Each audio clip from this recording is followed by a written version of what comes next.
frozen in time.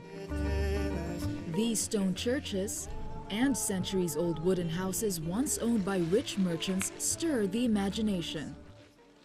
Once upon a time, Kargopol was one of the wealthiest towns in Russia thanks to bustling trade by the Onega River. But it began to fade into obscurity when sea trade was moved to St. Petersburg and later on when railroads were built bypassing the town. Life here is simple, quiet, and for the most part, nothing has changed. Some have automatic machines, but they still come to wash their things in the river after they wash them in the machine. The river makes the linen feel fresher. Today, there's no real industry in Kargopol, so people have to make do with what they do best, making clay toys.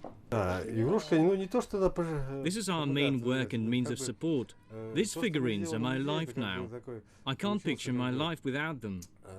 It's thanks to Vladimir's parents that the once dying craft was restored in the 1960s. They call it peasant art. Potters used to make clay dishes and used leftover clay to make toys for children. Tourists flock to their home especially for these handmade pieces of ancient local culture and to get their hands dirty as well. But Kargopol's got more to show for itself than just clay figurines. As far back as I can remember, 5 generations of my family have been involved in some form of art. Because art brought back smiles and color into a place otherwise left behind by history. But always on the lookout for a sturdy piece of history are the people of Mali Kareli's open-air museum, the largest in Russia. They've managed to save some of the majestic and ancient wooden structures typical from Kargopol.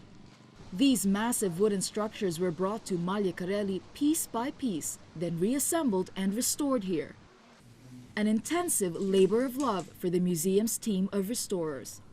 Most houses in the north are built from pine wood, but the windows of this one are made from fir. Fir dries out and disintegrates over time. We want to preserve it and restore what we can. For Vladimir, it's enough that their family restored a piece of Kargopol's history and are keeping it alive. After all, a no-frills way of life is all they've known. We quickly realized that in this place, it's all about the simple life and going back to basics. I'm here at a communal laundry room where locals bring their clothes more often used during the winter. So if you'll excuse me, I've got work to do. Tessa Arcilia, RT, Kargopol in the Arkhangelsk region.